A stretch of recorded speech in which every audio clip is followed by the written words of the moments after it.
Bonjour à tous, nous voici au dolmen de Kermarker dans le Morbihan, à la Trinité-sur-Mer. Très très beau dolmen qui a conservé quand même un aspect assez intéressant. Il manque juste les tables du fond. Alors on peut imaginer que c'était une petite pyramide recouverte de petites pierres sèches, un peu comme des cairns.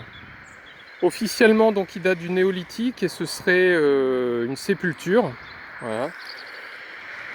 Bon, moi je pense pas, je pense que c'est plus un site sacré qui servait à l'initiation, à la transmission de savoir, et bien sûr un site qui avait une apparence en forme de petite pyramide.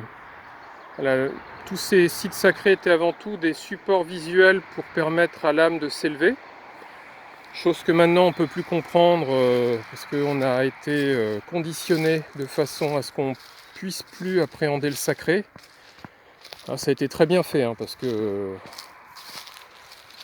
l'humain moderne ne comprend plus que la matérialité et n'est pas du tout sensible à ce genre de site. D'ailleurs, je suis seul aujourd'hui sur ce site alors qu'on est en vacances scolaires.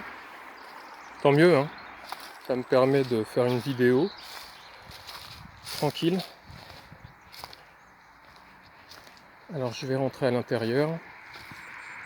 Je vais passer par le petit couloir où je vais devoir me baisser comme un profane.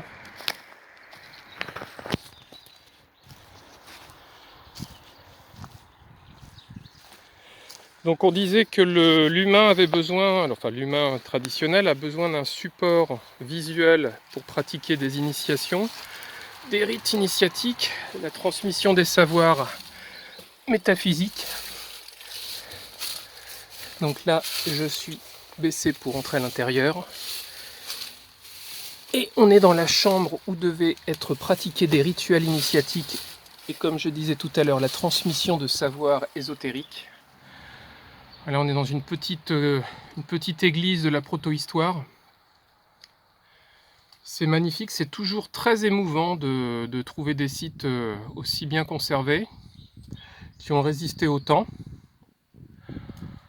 Voilà, petit lieu sacré, centre initiatique, centre du monde pour les sociétés traditionnelles.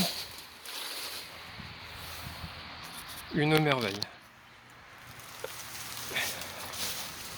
Alors il est possible que par la suite, les humains du Moyen-Âge ou un peu plus lointain que le Moyen-Âge ont utilisé ces sites sacrés pour en faire des tombes, pourquoi pas. Mais à l'origine, je ne pense pas que c'était des tombes. Quelle merveille. Voilà, n'oubliez pas de vous abonner à la chaîne si vous aimez ce genre de vidéos. J'en ferai le plus souvent possible. J'essaie d'en publier au moins une par semaine. Donc n'hésitez pas à vous abonner, à mettre un pouce bleu et puis à laisser vos commentaires. Voilà, je répondrai avec plaisir. À bientôt!